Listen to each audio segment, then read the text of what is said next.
比特币第三季度9月份通常都是下跌的月份吗？现在会是比特币最后的买入时机点吗？如果你对这些问题感兴趣，请随我看下去。我们先看到比特币的周线图表。我们接下来呢，即将迎接2024年9月的行情。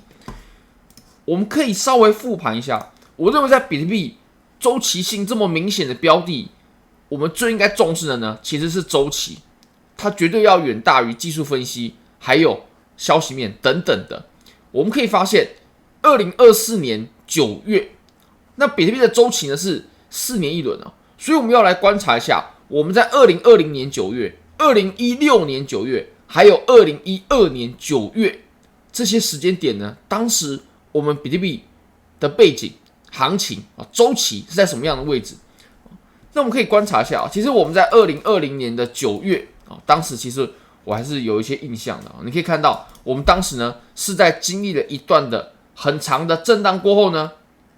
终于迎来最后一波回调。回调完之后，我们就再也不回头了，我们就开启了非常狂暴的上涨。你可以看到，我们当时回调所产生的这个低点呢，再也没有再回来过。后面就是疯狂的暴涨啊，而且是涨得很连续的这一种啊。那我们可以看到呢，在2016年9月的时候，其实当时我们也是经历完一波的回调。当然它有些误差，因为你可以想想看连减半它都并不是完全的4年之后，因为其实是21万个区块而不是4年只是因为21万个区块它出的速度呢，大约就等于4年。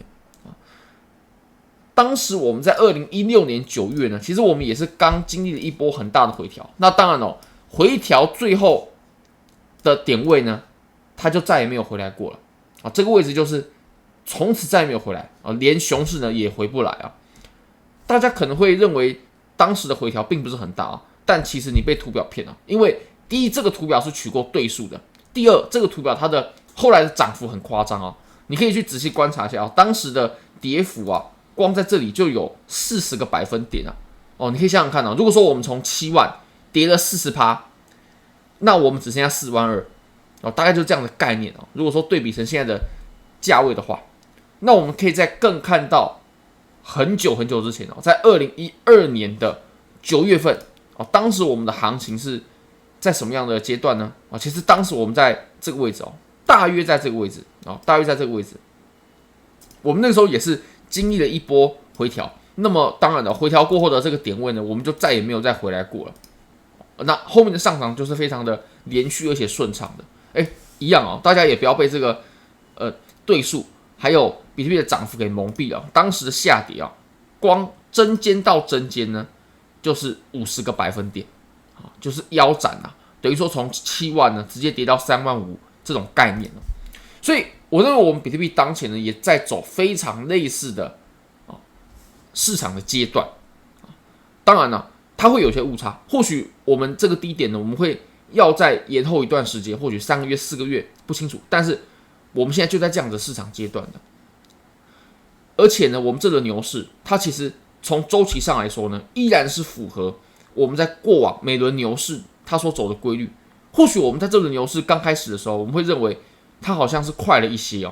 但我们经历了一段时间的震荡过后呢，就是把原本领先的部分呢给拉回我们该有的周期了。那如果你对这些交易机会感兴趣的话，非常欢迎你可以点击影片下方的 Bybit 链接，现在只要 KYC 入金$100就送你$500的仓位，这真的非常优惠。你只要点击下方的链接，来到界面都会有教你一步一步怎么领取空投的流程，拿到$500之后拿去开仓，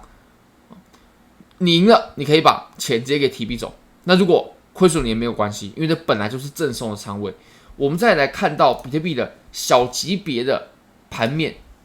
我们直接从4小时来看好了。4小时我们之前有谈到，我们在这里出现了一个非常明确的通道。那这个通道呢，大概是这样画的。我们下方有3个接触点，这毋庸置疑。那上方呢，至少存在2个，所以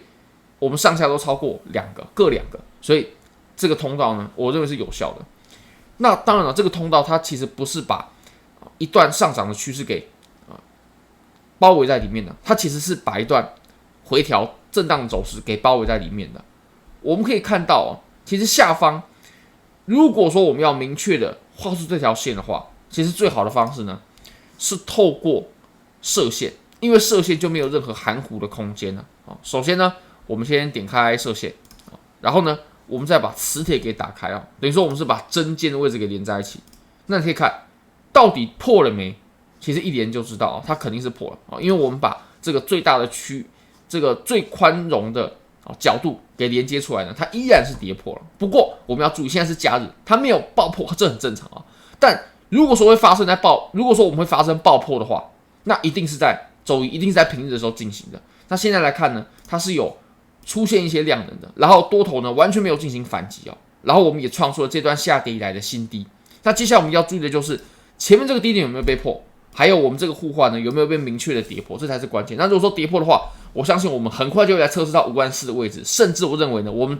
回到前低的位置的几率呢是极高的，极高就大概在49000甚至更低的位置，我们是可以来碰到的。那我们来仔细观察一下，我们平日之后它会怎么表现，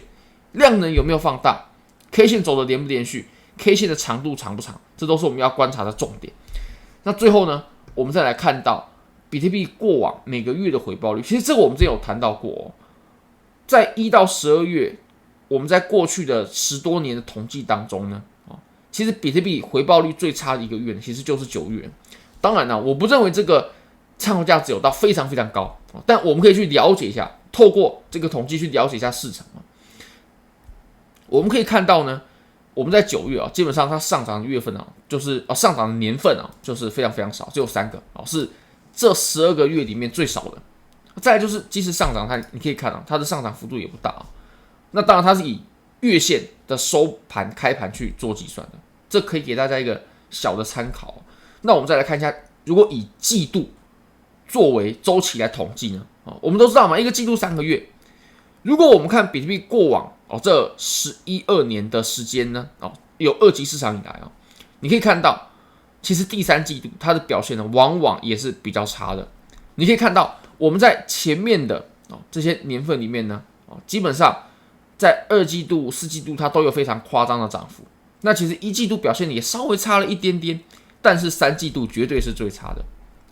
出现这种比较大的这种跌幅啦，对不对？或者是说我们涨幅它出现的这个几率呢，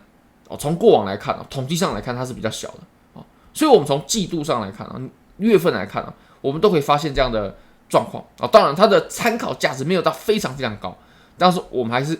可以了解一下过去市场它所出现的周期大多数时候的市场上出现过的状况呢，都会再重现的，